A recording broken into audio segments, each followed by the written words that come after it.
What up, what up, what up? Success out of prison. I'm coming here live with the debate show. And like I tell people, I'm an expert on the federal prison system. I can't talk about the state joint. I can't talk about what they doing now. But I can talk about what they did from 88 to 2005 December.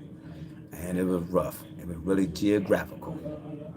Now, when you going to the Fed is location, location, location. You can be down in Michigan, the Michigan guy from Detroit, they be from West Side, East Side. You can go the Flint, Saginaw, but then you go in the Pennsylvania area, be the Philly guy, the guy from Erie, PA, the guy from Pittsburgh. They might be people, but when they come down to it, they will roll together when they're going against the New York guys, when they're going against the DC guys. Now, the DC guys are from a district.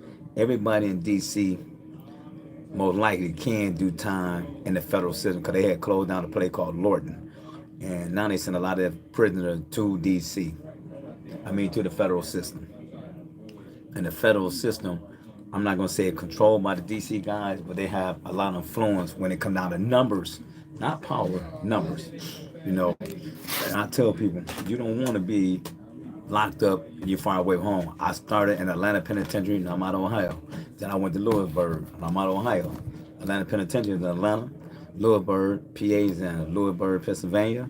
Then I also was at McKean, uh, and that's also in Bradford, PA. So you can do a lot of time away from home where you might not have no homies, might not have nobody to back you. So that when you're gonna have people coming into the system, and I call them dick dodgers. And the reason I call them dick dodgers is because these the same guys that was on the street getting money, gang banging, putting in that work, getting prison. Now they scared. So I call them dick dodgers because they become Muslims. Either they're gonna be a Melanic, Moorish Zion Temple, Nation Islam, Sunni or Shiite. They gonna you're gonna be a 5% nation. You're gonna get down with somebody if you weak. Not saying all people who get into a religion organization are weak, but majority of them going in there for protection. And then you're a white guy, most likely you're gonna get with the ABs if you are west in the penitentiary. And then you are a Mexican, if you are northerner, southerner, you're MA, you're 18th Street, you're gonna get down with them. Then you also had Hispanic kings, you had the Latin kings and so forth, and then y'all had the Cuban mafia.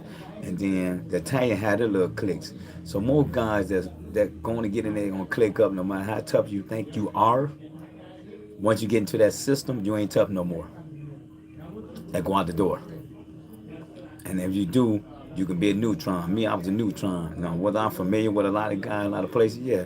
Because I mind my own business, I did my time, I was solid, and I started out of everybody's way.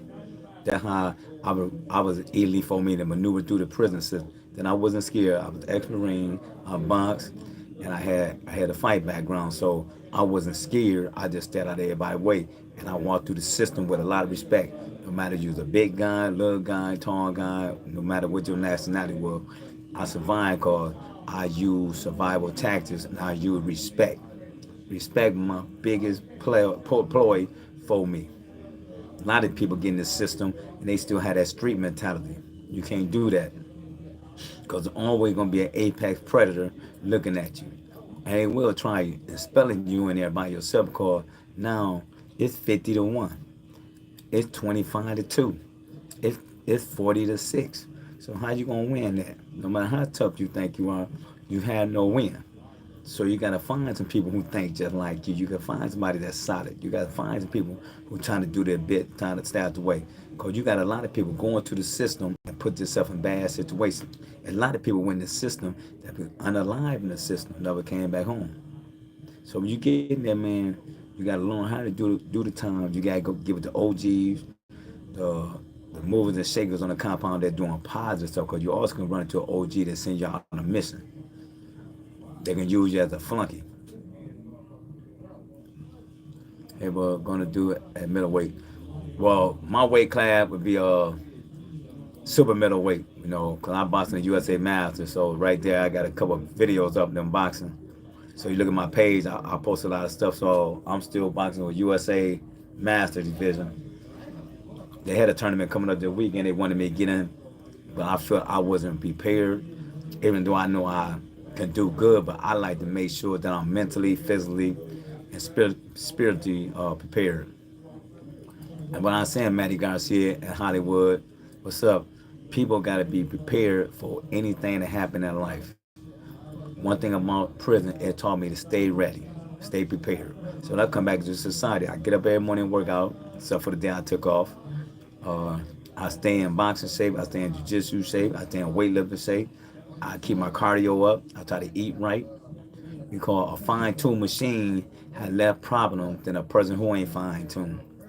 And it don't matter who get there the faster, as long as I keep going and going and going and pushing myself. I appreciate it, Hollywood, and I tell people, man, you got to focus on that. So also, when you in the prison system, man, you got to know when to let stuff go. It ain't always about the last word. That last word could be the last word that you speak out your mouth. You got to be able to read people's body language. You got to be able to read people's mannerisms. You got to be able to listen to their tones, how they go up and go low. You gotta know when a person shut down that you never know what they're thinking about. You never know what they're thinking about unaliving you, and you still running your mouth. You gotta always be ready and recognize all that. You gotta be able to recognize when a person give you a certain look. No, if they sincere. Because a lot of people ain't been taught that. They haven't been taught that in the household, and you're damn sure gonna be taught that in prison. If not, you're gonna be unalive. So you got to be real careful the stuff that you take to the system and what you pick up in the system. So when I got in there, I was wild out, I was out of control. And once time went on, I realized, hey, this ain't the place you want to be unalive. You don't want to die inside a prison. And that the most embarrassing thing is that your family got to come and pick up a box and a pine box. I don't want to be in that situation. I want to live. I want to survive. I want to come back out here to my family. I want to be sane. A lot of people get back in there, man. They become flunkies.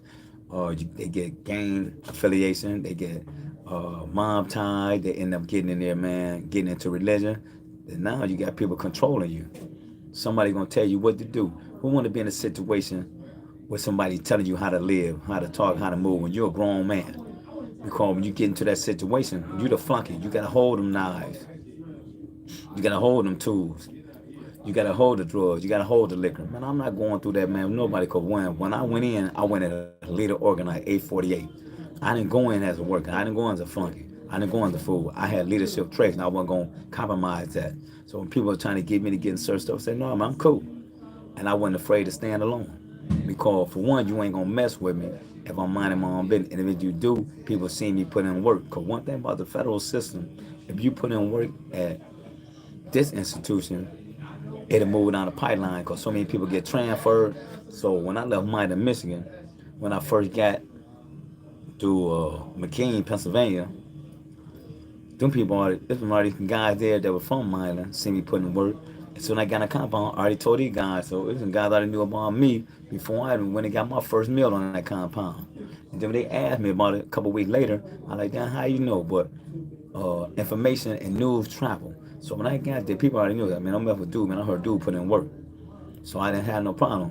When I went to Lewisburg, it was a scary situation, but my name had traveled. Then also when I went to Atlanta, my name had traveled. Now, was I scared? Yes. It was a place of unknown. Every institution I go to, I go in there with a fear factor. Because being fearful, being mindful made me survive almost 20 years. I didn't go in there being cocky. I didn't go in there being arrogant. I went in there being humble, and I was receptive to the information that them people on that compound were giving me.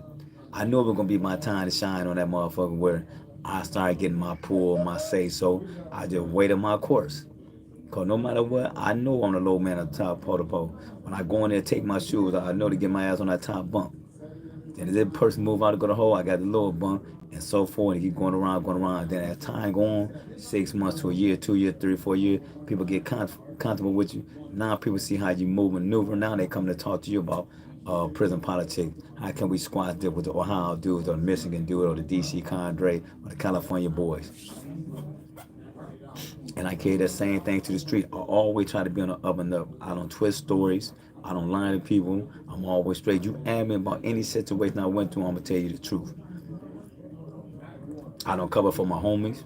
I don't lie for them. If you ask me anything about one of my homies, if he's tough, if he's weak, I'm going to say he's weak, but he's a good dude. If he's tough, I'm going to say he's a dog. He's a good dude. I don't do that. I don't paint a picture trying to make like all my homies tough. You know, cause if I don't just lie, just be lying. I'm gonna say, no, man, he ain't about that business. But he a good dude. That ain't about his life. I'm gonna say, well, that dude over there about that business. He ain't rap too tight. He about that life. He'll give you what you want. And that's what you gotta start doing now. We gotta start being more truthful with ourselves about the people we deal with. If not, man, you're gonna kind of be going out this revolving door that the people can keep fooling you and putting you in bad situations. Now I got some people that just came into the shop. I gotta get out there, but I'm telling you, man, stay faithful to your higher power. I believe in Jesus Christ, my Lord and Savior. Whoever you believe in, man, stay faithful to a higher power. Work hard, stay free, stay positive. Ask God to lead you and guide you, and stay out of confusion, man. You know, come out here, man. Find you a trade. Get in college. Whatever you choose to do, man, you speaking into your life, it'll happen. That's why I call this podcast "Success Out of Prison." Cause God had actually changed my life by incarcerating me, and I came out here. I became a better person. I became a more receptive person, a more loving person, and I don't want to put myself in harm's way, and I don't want to put nobody out there with lies I'm destroying by selling that poison. So peace out, man. Hope to see y'all again later. Os.